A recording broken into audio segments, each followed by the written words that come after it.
Hello, I'm Anawoltus, and today I wanted to clarify a few things about my video Populism, Popular Sovereignty, and Democracy, and in particular when it concerns responding to a comment that I had received on that video. Now, I want to make sure that everybody knows I'm not trying to disparage my viewers, I'm not trying to disparage my commenters. I just want to really emphasize what, from my perspective, is the issues here and really try to clarify that in case there was a misunderstanding. Although I know that there has not always been a misunderstanding in certain issues. There might be a disagreement instead in certain points. So I just want to clarify my exact positions in contrast to this comment I received so that everyone has a more clear understanding of everything.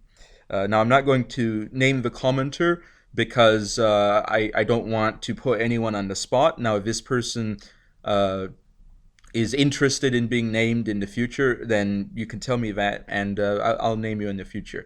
But anyway, this is a frequent commenter of mine, a viewer which I very much appreciate, who really thinks deeply about these issues like I do, and who makes long comments really critiquing the issues in a full sense, which is something I very much appreciate. I just want to let you know that you are very appreciated. You are, in fact, my favorite commenter at this time anyway. So anyway, here we go. So this comment is in response to the video, so if you haven't seen the video, I recommend you watch the video first. Otherwise, things might seem sort of coming out of left field or might not make sense. So here it is. I think people are easily manipulated and stupid, but I think indirect democracy does nothing to solve this problem, end quote. Now, I think the idea of indirect democracy uh, and how that would help that is the principle that because people are, as you say, manipulated, easily manipulated and stupid, putting uh, giving them the ability to directly affect policies by means of direct democracy uh, dumbs down the system of policy making. Now, you, of course, respond saying voting for people instead of voting for issues is dumbing down society. And we do live in a society where there are individuals. However, when it comes to policies, uh, the way policies work is that policies themselves are not actors. Actors are the individuals that implement the policies and also the individuals that vote for policies. So I think, in my perspective, having individuals who can be relied upon to be informed being the ones that decide these policy issues is ideal over having a bunch of people who only partially can be relied upon to make well-reasoned decisions.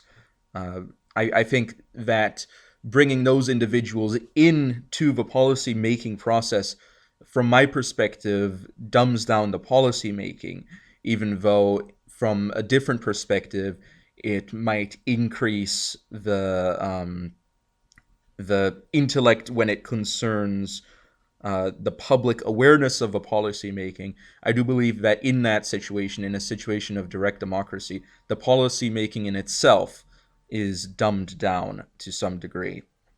So, however, that's not the direction that this commenter is going. What this commenter says next is, you will get a cult of personality. You will get people who get votes because they are famous or look good, and people who are good at rhetorical tricks and public speaking will have an advantage over great thinkers without a gifted tongue. Politics become a popularity contest between two persons and gets more in common with reality show TV than a fact-based debate. And you will get idiots who are cheering for a political party the same way as a sports team. and refuse to criticize their own and never give credit to the other side. Now, this is actually what I think we currently have in current established forms of representative democracies, which is why I actually spoke out against them. So the reason why I think my system would not descend into this type of I would say political gaming, in the sense that individuals can find ways to game the people. The reason why my system, I believe, would not descend into that is because my system is multi-layered, which means the individuals at the top are not voted for directly by the people, which means it's not a popularity contest. And in fact, it cannot be. And because, of course, the individuals voting for them are individuals that themselves have a different type of power rather than the common individual.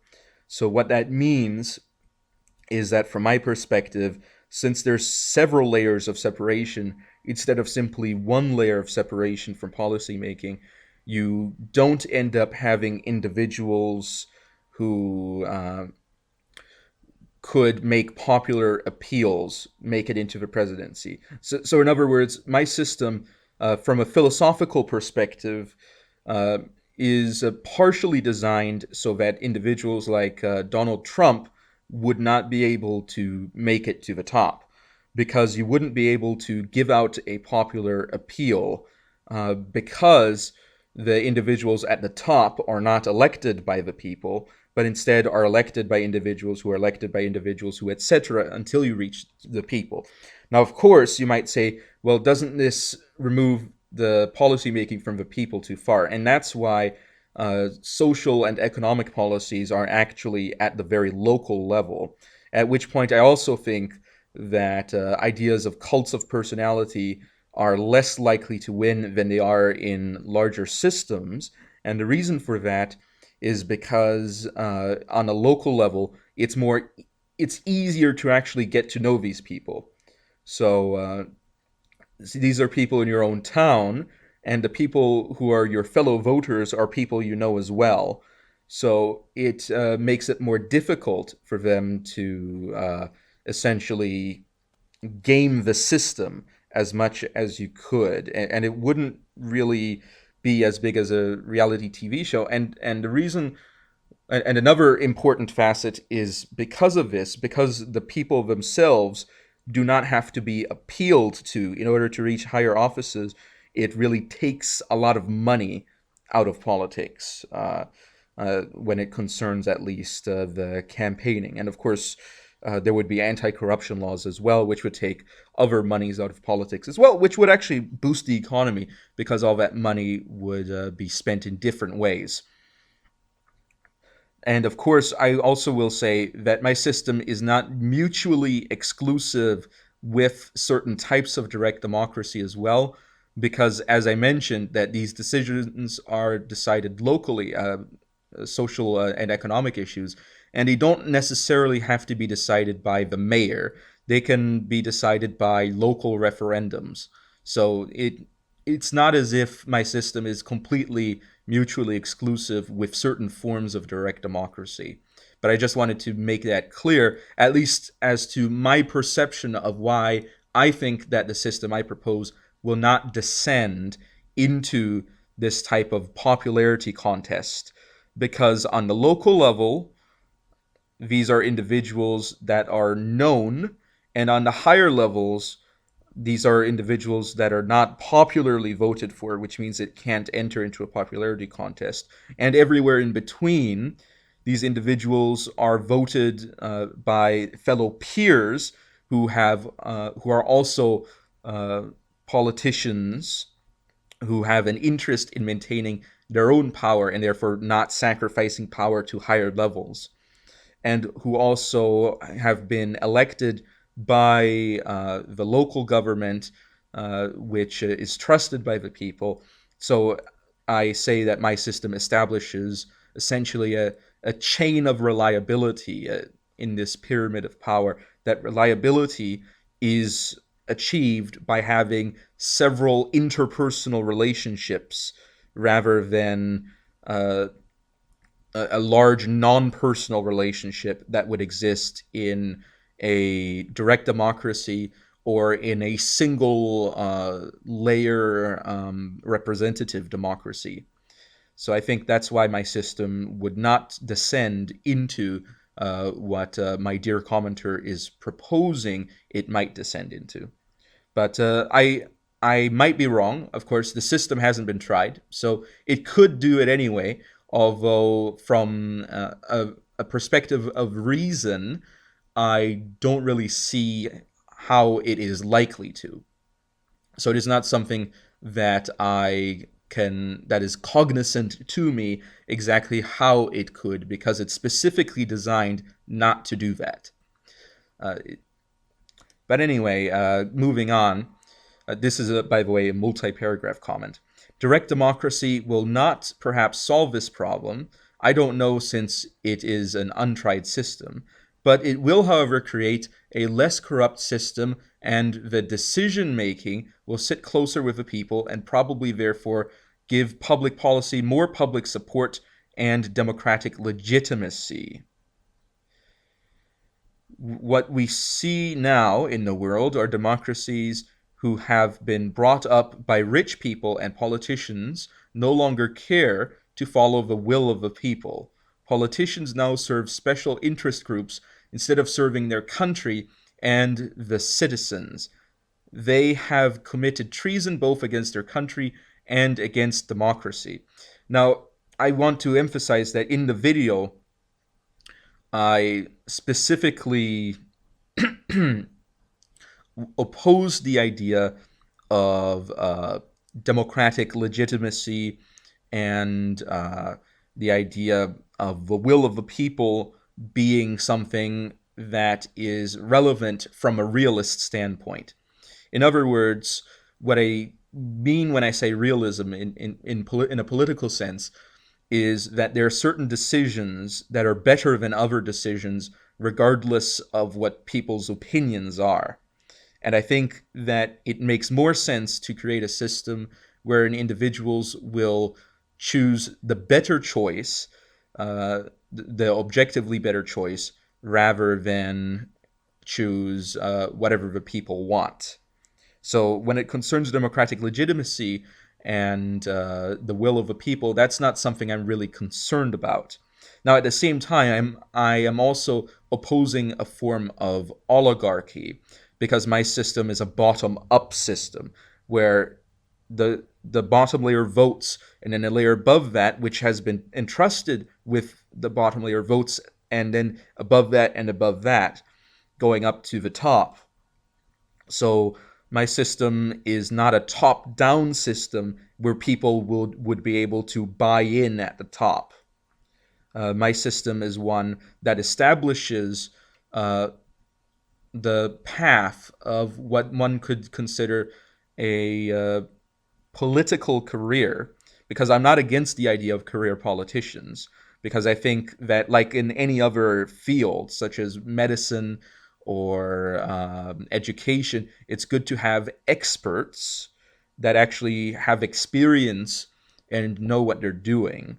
So I think it's a good career politicians are a good thing insofar as they're not subject to special interest groups and to corruption, which is why I also am in favor of anti-corruption laws.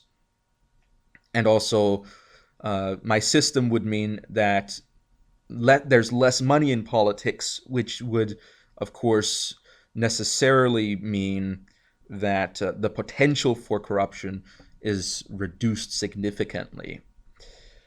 Now, again, I say that high-level politicians should not be following the will of the people so much as the interests of the state in its own perpetuity and in the protection of the people which constitute the state.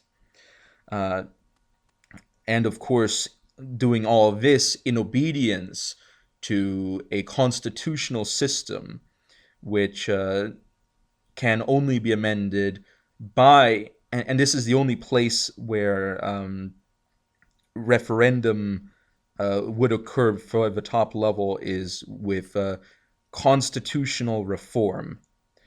That would be a double layered system that involves both the top and the bottom level of government, so that it at once follows the will of the experts at the top, and also at the same time follows the will of the people at the bottom. And can only be a constitutional reform can only be accomplished if both are in agreement. And I think that's something that's very important, because that means that from a realist perspective, you have decisions that make sense and also decisions that the people consider to be in their interest. But other than that, when it concerns international politics, because obviously, as I mentioned before, with the military and with diplomacy and also with intelligence, you have a situation where the common person cannot be properly informed, or it would jeopardize the position of the state in its international politics by means of potentially offering massive intelligence leaks, which is a huge disadvantage if you've ever read Sun Tzu. So this means that, of course, things have to be separated somehow. And I put the separation by layering the system instead of simply having individuals in separate agencies that would therefore be unaccountable, or putting everything up to the public, which would then completely eliminate the advantages gained by such things. So there you go. Now, of course, I will also mention that under my imperial ethic, the system needs to be its own establishment, separate from, of course, the people, because the people themselves are not the system, from in a very functional sense. But I think I'll go on from there. Yeah. This is clearly seen with Brexit today, where a Remain Parliament have taken the Brexit procedure hostage.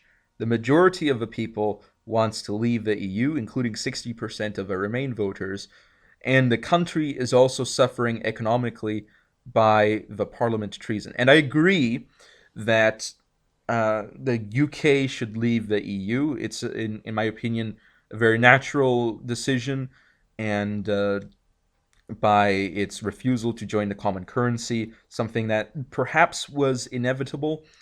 But I don't think that it can be properly said, from my perspective, that the leader of a country can be a traitor unless the system is specifically established in a way that it has checks and balances in which that could be the case. Now, the problem with the British system is that it is not based on a strict constitution that has these balances put out. And of course, the recent actions by the British Supreme Court have also put a lot of confusion into the mix as to what exactly the balance of power is in the British political system. Now, I do have to say that the very foundation for which it can be said that the people are sovereign in Britain is, at once, I obviously argued against this idea of popular sovereignty as it would be understood in that situation in the original video in itself. So it isn't something that functionally is not true.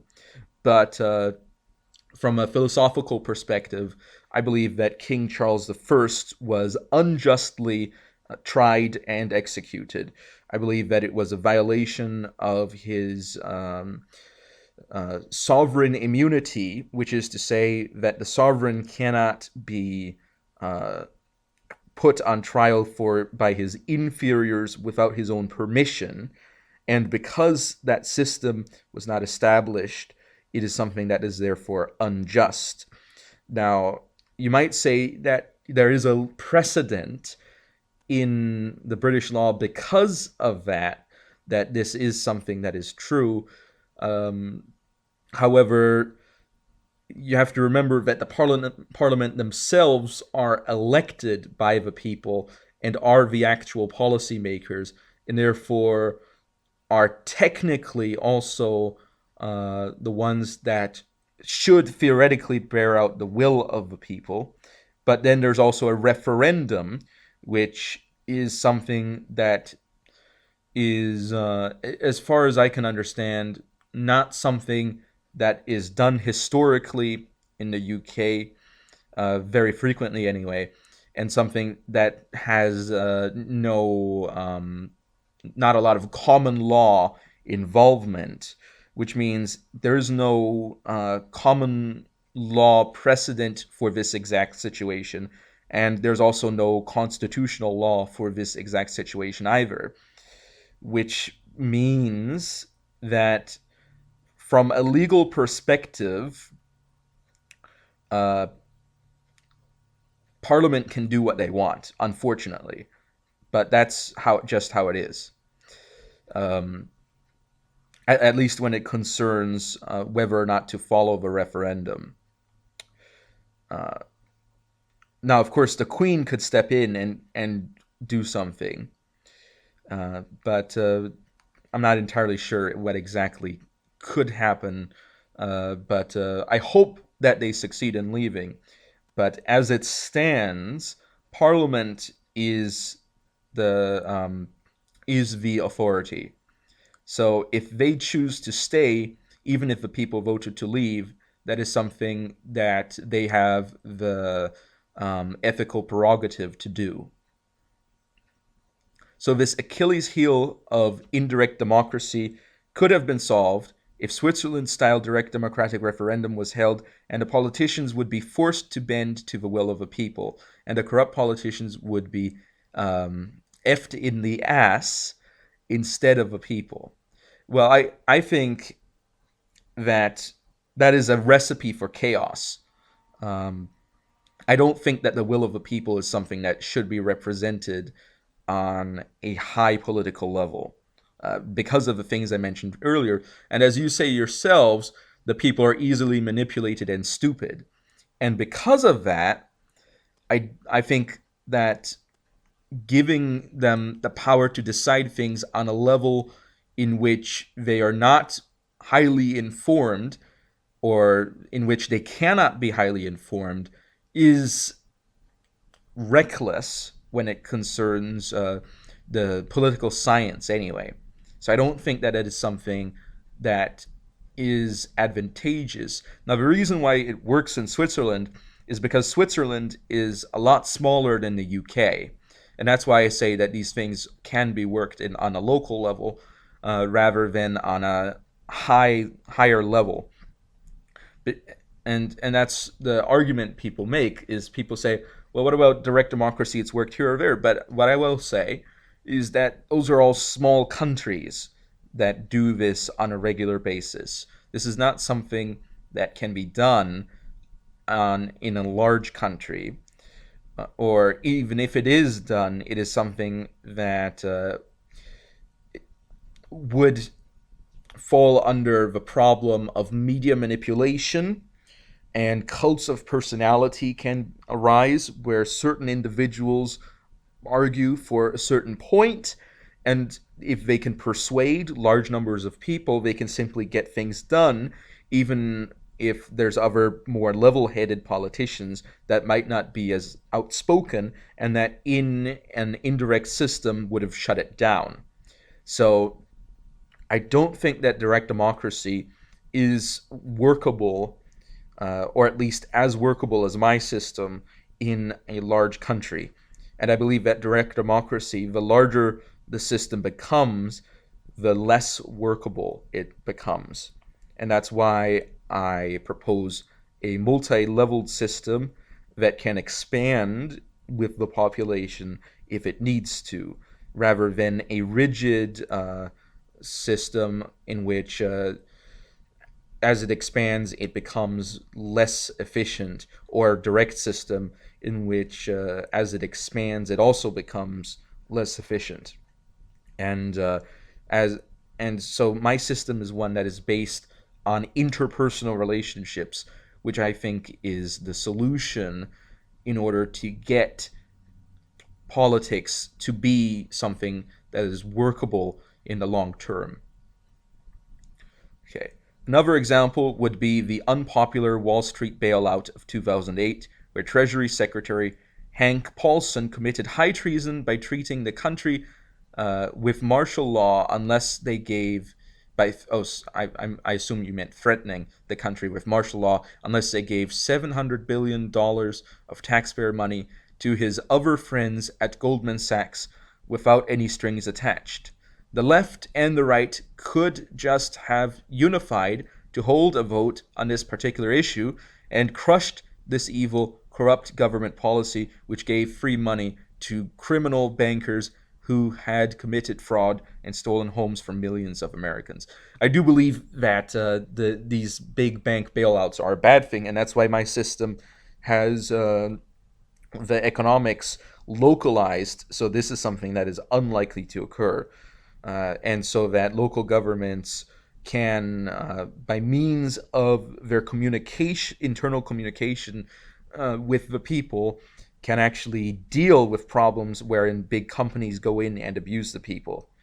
And they can then sue those individuals, and they wouldn't be able to get away with it as much as they can if they have protection of high levels of government. Um, I also am not in favor of the exact type of taxation system that the U.S. uses, but I'm not going to talk about that right now. So my system would have a different taxation system and also a different budgetary system as well. Um, but also holding a unified vote on the particular issue. On the congressional level, that is something that could have been workable. However, on, let's say, a direct democratic vote on this issue is something that would have taken time to accomplish, and would also, and the reason it would have taken time is because the country is not organized in order to be able to hold large snap votes um, on a rapid scale, because there's hundreds of millions of people, and therefore there need to be hundreds of millions of ballots that need to be printed, that need to be distributed. The people need to have this announced, and the people also need to be able to be reasonably informed on this issue, which I have to admit is unlikely when it concerns this Goldman Sachs issue. I don't think that the average person is reasonably informed on this, and even if we both agree that the right decision would be to vote the bailout down, and even if you believe that most people would do it, I don't think that it would be done for the right reasons. Uh, so I don't think that that would be advantageous in any way. So next big paragraph here. Some decisions can be easily done at a flip of a coin and needs long-term planning. Energy, military, public pension, and housing policies do often need the support from broad government coalitions. Well, under my system, public pensions and housing policies would be things that are largely local. So it would be up to the people in that sense. Energy would be partially local because obviously the military and the central governments need strategic infrastructure for energy. So that is something that would fall under something that exists on multiple levels of government, both the local all the way up to the top, as every different system needs energy in some way, theoretically, although in my system could still function in a stone age, so it's something that doesn't necessarily have to be there. But for the purpose of strategic infrastructure in the exact society that we have today, they would be involved in energy to some extent, although the central government would not control it as it concerned the public. So the central government would control the energy that it uses, but it would not control the energy that the people use. So there's actually a separation there. Now the military, obviously there would have to be a central military, but my system also allows for each level of government and each jurisdiction to have its own military force, including policing, if they see it necessary. So it is something that is centralized to some extent, but also there would have to be coordination between the different levels of government as well. So there is some degree of central control of a military and the existence of a central military under my system. And and of course, broad government coalitions. But the contrast here is, but I still think that these issues need to be discussed with the voters, and they should at least have a few policy options to choose from. And of course, my position on that statement is that the military is not something that needs to be discussed with the voters, because the military is something that is highly complex in what the military needs are, and something that, especially if you've read Sun Tzu, is something that needs to have a degree of confidentiality. Actually, quite a significant degree of confidentiality. So it is not something that I believe can be discussed with the people in a large sense. But then the idea of giving a few policy options to choose from would be, I guess, a two-layered system where the people in government come up with policy options and then they give them to the people to vote on.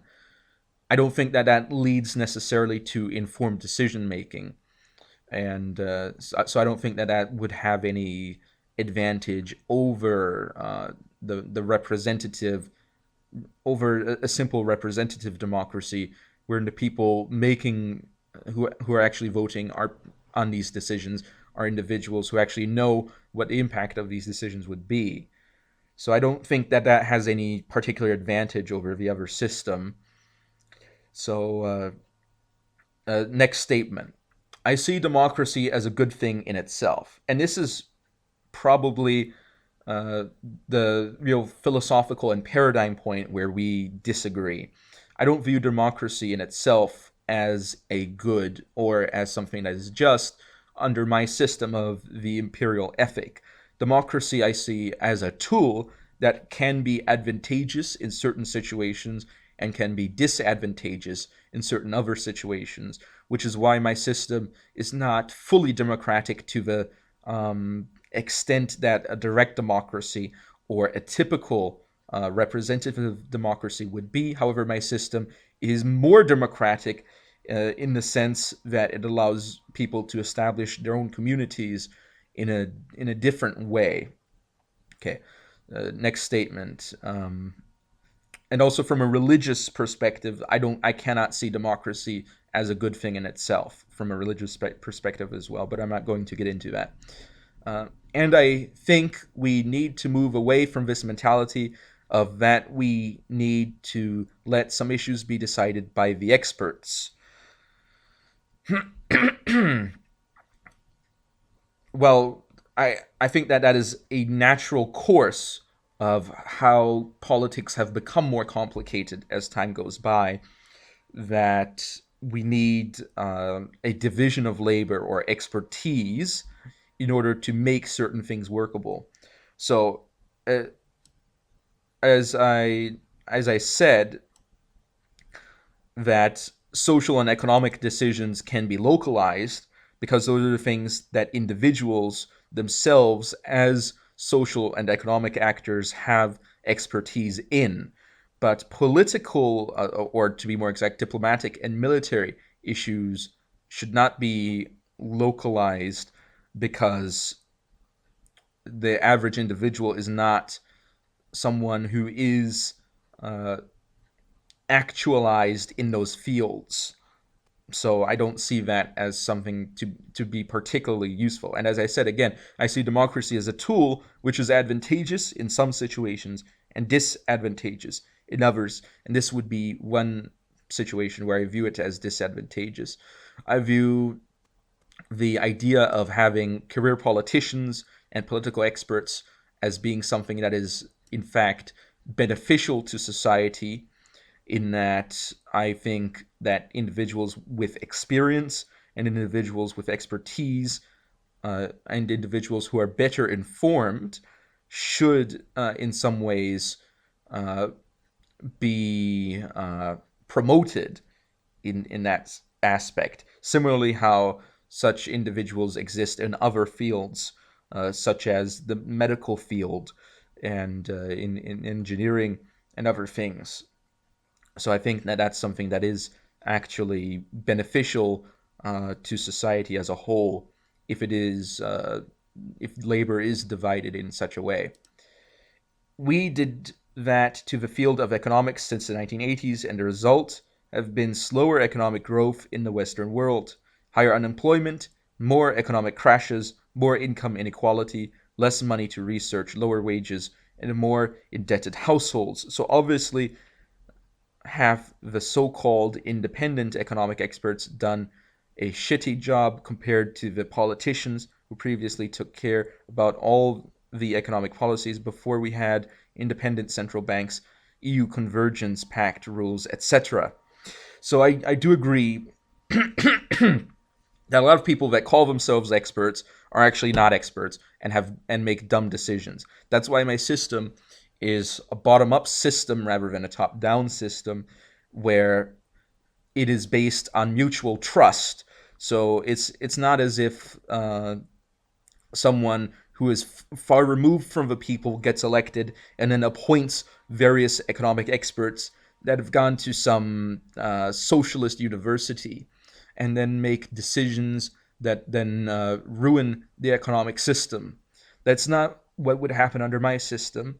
Under my system, economics are decided locally, so the individuals who are the economic actors, i.e., the local citizens, are the individuals that get to vote locally, because the economy is very different regionally speaking, and therefore it is something that, in my view, should be decentralized as much as possible. This would also prevent large corporations from having advantages which they would otherwise have in more centralized systems.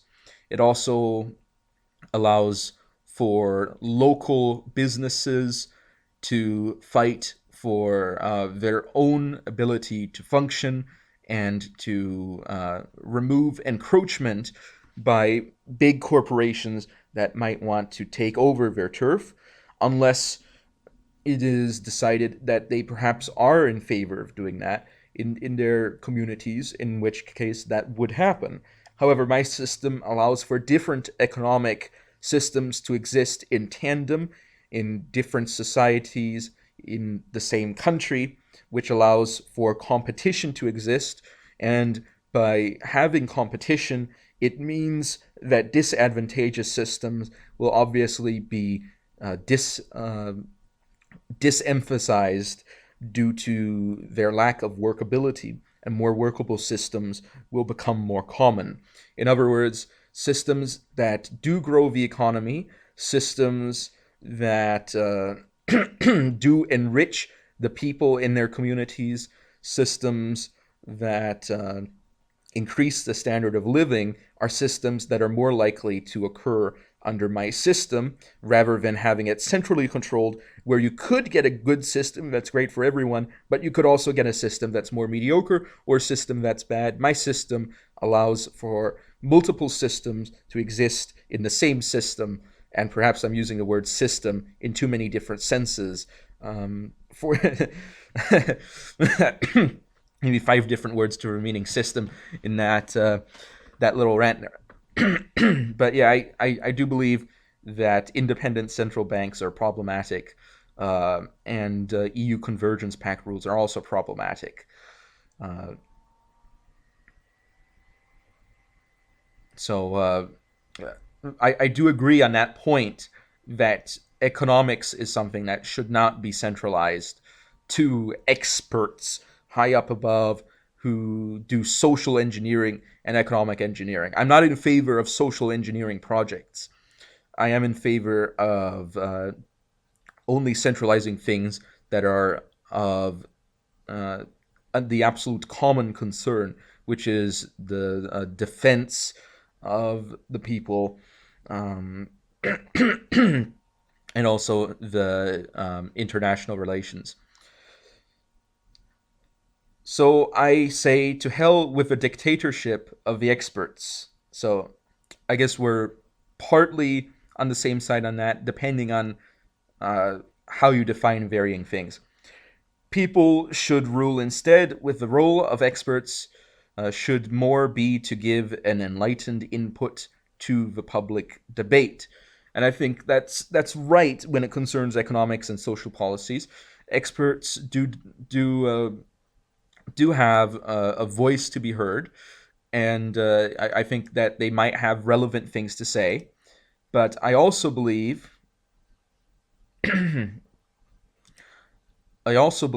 that uh, when it concerns actual international relations, that is something that should be in the realm of experts, simply because of issues of, again, confidentiality and simply the complexity of it all. I don't think that that's something that can be put to the people, because that's not something that an average person in their daily life would have a reason to research other than to vote on those issues. And I don't think that's something that is a significant motivator enough for most people to actually research, because that's what we currently have.